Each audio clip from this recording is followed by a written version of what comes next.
Considering the amount of talent between these two wrestlers, I'm left wondering why this match wasn't booked.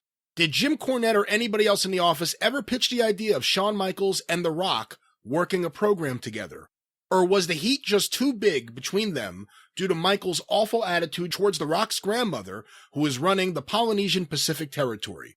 Wouldn't it make sense to apply the Jerry Jarrett philosophy of personal issues draw money in this case? Well, here's the thing. Actually, first of all, if you took everybody who Shawn Michaels had been a prick to in the 80s or 90s and they refused to work with him, he'd have never been in the business. But at the time Rock was coming up, I certainly never pitched during my time on the creative team, Rock working with Shawn Michaels, because I wanted Rock to get over.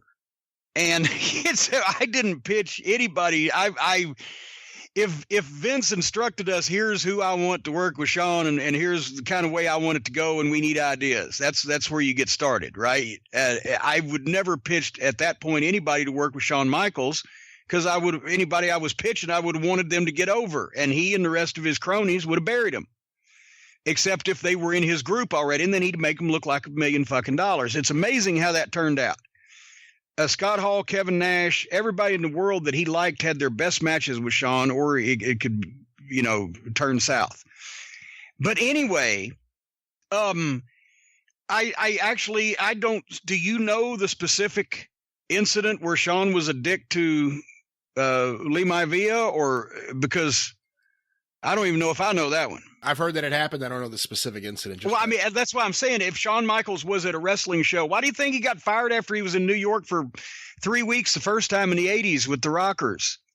If he was at a wrestling show in the 80s and in the 90s, chances are he was a dick to somebody, which he's pretty much said, hadn't he? Am I breaking new ground here?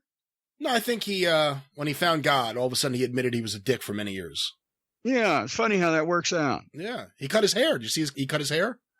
Which one?